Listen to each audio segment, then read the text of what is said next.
I actually don't have a title. I actually thought about a lot on what the title is. So I'm going to actually leave the title to all of you. So you can actually suggest a title to me. But it's a little bit about me.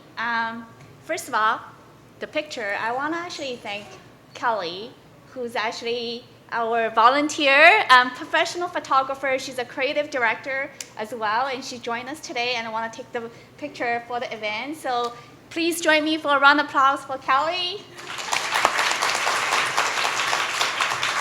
So, a little bit about me. I actually was born in Shanghai, China. I came to San Francisco when I was 14 and with my family. Now I actually have family myself, so these are my 2 kids. I actually have 3 because we just adopted a dog from San Francisco SPCA about 2 months ago. So she's actually a little bit more, required a lot more supervision than my kids right now. So we're still adopting. And in my spare time, I love baking, so I have a really, really good tiramisu recipe. So if you're interested, let me know. Very, very easy. And I love yoga. We travel a lot as a family, and I'm a big fan of TED Talk. And also, I did not go to Cal, I did not go to Stanford. I went to UC Davis. Aggies in the house. So, as the speaker talked about earlier, I actually really like chaos, and I just had a little bit chaos moment today as well. My set was more beautiful than this when I talk my journey, but when we actually put on a different laptop, it looked very different. But it's okay, we can talk through, right? So I graduated with computer science and statistics and started, at that time there's no Google, there's no Yahoo. And it's kind of dating myself. So I actually joined the Big Blue, IBM, as a software developer for their research lab. And I actually didn't stay there very long because my experience wasn't great. For a PC maker at that time, I had to wait 2 months to get a PC as a software developer. So I decided to totally take a different route. So I actually went to the company that I interned and joined there. At that time, they have a best of best program for sales engineers. So I actually joined as a sales engineer. I stayed there for a while, learned a lot as how to actually sell product, and working alongside with some of the really great salespeople, and leverage my technical background because salespeople knows how to deal with the clients, but they don't rely on me to actually give them the technical details. And then I actually took after a couple years, I decided, I can't really spend the rest of my life with sell people. I really want to see how people actually implement the product. So I joined a company called PeopleSoft, and actually started my professional services career. So I was technical consulting for a long time, for about 6 years. And then I got married. I couldn't travel 100% anymore. So, and so I followed my previous boss and joined IT and leveraged my experience as help other clients and other companies to implement the product. And joined as an IT organization, and this is where I actually met Eva, who's actually later going to share her experience as well. At the same time, I had 2 kids, and I actually really want to understand how business operate in addition to technology. So I went to the other side of the fence. I basically joined the business operation team and become one of the global business op managers. This is where I actually learned how to read financial statement, which became very valuable later in my career. After a while, I started feeling that I'm losing a little bit on my technical edge as a business ops manager. So I actually took a leap, joined a startup called Vound2, and it's a security company that they coined the term of data loss prevention. And I become their engineering program manager. And the guy that hired me, he actually totally took a chance on me because I actually never really worked in engineering. So I actually loved it, learned a lot about security and through that job. And that leads me to actually join Box. So I'm at Box today. I joined Box about 3 years ago. I was the first program manager at Box. And at that time, there was 500 people. So it was a very intriguing opportunity for me because I just couldn't imagine a company of 500 people never really heard about program manager. So I joined them. Call me a little crazy, but I did. So until this day, I still get asked all the time. Actually, I just want to take a quick poll. What does a technical program manager do?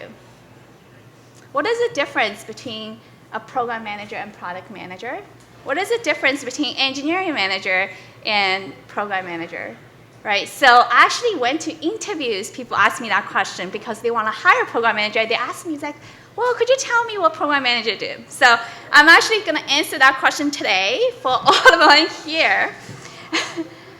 I look at program management as conductors, and I tell my team all the time, I like to use analogies. I say program managers are the conductors in a symphony. Our job is making sure that everyone understands their cue so we can make music together. We understand the sequence. And I particularly like, this is actually one of my favorite conductor. She actually made history in 2007, became the first female conductor for major US city. Her name is Maureen Oslo, and she's actually one of the 5 women in the top 150 conductors. So that's definitely another similar woman in tech moment, and for another day. It's a great topic. But really, as a technical program manager, I got asked, I had a pretty interesting kind of journey. And I was hired as a program manager in a company. And a week into it, my boss at the time says, oh, we have a technical program manager now. Can you come to the meeting and take notes for me? And I'm actually really proud. Until this day, I'm actually very proud of my answer. I say, sure, I can join the meeting. Just so you know that I'm a very expensive note taker. And on top of that, I'm pretty sure that I can add a lot more value than taking notes. So, and he nodded, and we went to the meeting. And after the meeting, I actually made a point. I share my opinions and talk about how we actually should go form a plan. And he came to me, he's like, okay, now I understand what program manager do. It was one of my very proud moments. Thank you. And so the other things about program management is I actually did a talk a couple years ago at Grace Hopper and talked about program management is really putting order in chaos. And as my journey as putting order in chaos, I learned a few things, and I'd like to share with all of you. One is embrace change and stay curious.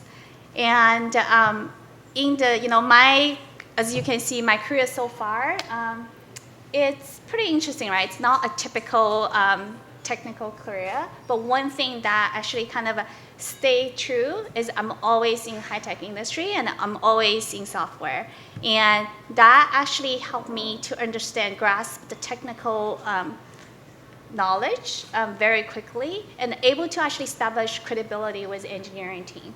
So stay curious. I would say that every single role that I had, I learned something new about the technology. And that still fascinates me right now. And every day when I talk to an engineers, and they will tell me like the new technology, and I was like, well, I don't really quite understand that, but let me go and ask a couple people, and when we come back and says, okay, this is what I learned, what do you think? And they respect me a lot more. So ask questions, stay curious, and also embrace change, because I think that in the high tech world, there's change all the time, but I think stay technical, have that curiosity to learn technology will make you a lot more valuable member to any company. The other is how many times, it's actually pretty interesting, because as I put this slide together. One of the things about program managers is people think of program managers as status trackers, right? People think about engineers like, wow, we have program management office now, and that means that people have to come to my desk all the time. And the key is actually being a great technical program manager is really finding that fine line between strategic and technical. I'm a firm believer that any strategy needs to be executable, right? Execution, not the strategy itself, doesn't really realize by itself. The tactics that helps to execute the strategy will make things more real. So really finding that balance between strategic and tactical is really a key. And I think it's not only for program manager, but for any role in any company. I think that the other thing is, it's almost like now when I talk to people, sometimes I feel like people feel like being technical is even a bad thing. But I actually think that if you can combine and find that balance between being strategic and tactical, this is where make you stand out and balance, because you not only understand the strategy, but you can execute as well. So anyone that actually, one of the great VCs, actually forgot his name, but he actually says, ideas are easy, execution is everything, and it takes a team to win. So as you can see, anytime, not just being strategic, but being able to execute on the strategy is a very key value anyone can bring on the table that bring you stand out. Lastly, make meaningful networks and nurture them, and making sure, I'm sure that many of you heard the term of making sure you have your own personal board of directors. This is so important. I think that I have, the reason that I'm here today is because Angie, who's the organizer of Girl Geek Dinner, she encouraged me to talk about program management, right? Like, she's like, a lot of people don't understand that, right? She actually pushed me, every time I talk to her, she pushed me further. And I recently actually inherited a team at Box who's actually responsible for development of our corporate website. And this is where I learned a lot about digital marketing. And the person I turn to is actually Eva. I call her up and I say that I really want to understand how actually you did, her career was very successful in digital marketing space, and what makes you successful there. So having that personal board of directors that you can actually reach out to and get a very objective either feedback or share their experience has actually really helped me along the way. And my question to all of you is, who is your personal board of directors, and not only help you advance your career, but when you actually really need to understand certain areas that you're not sure, who can actually reach out, you can reach out and talk to them and have really great advice. So lastly, I'm a big fan of Woman 2.0, and I think it's very, very important. We are so busy all the time, but never get so busy making a living that you forgot to make a life. Because I have 2 kids. I want to make sure that not only I'm there for them, but I'm also doing excellent work and deliver the value for Box, right? So how we actually integrate that together. And sometimes, believe me, it's very chaotic. And actually, another chaotic moment is before I came here. I actually, my parents was going to help me actually take care of my kids tonight. They couldn't make it for some reason, and I was able to actually reach out to one of my neighbors and help me. I was very grateful. But these moments happens all the time, right? Especially in the mornings when my kids need to go to school, and especially when it never fails when you actually need to go on a business trip, something always goes wrong at home. But again, that makes the life interesting, and it's making the journey very rewarding. So with that, I want to I want to share with all of you, making sure that you enjoy your life. Especially in Silicon Valley, everything moves so fast. Enjoy life while you adding value for your company. Thank you.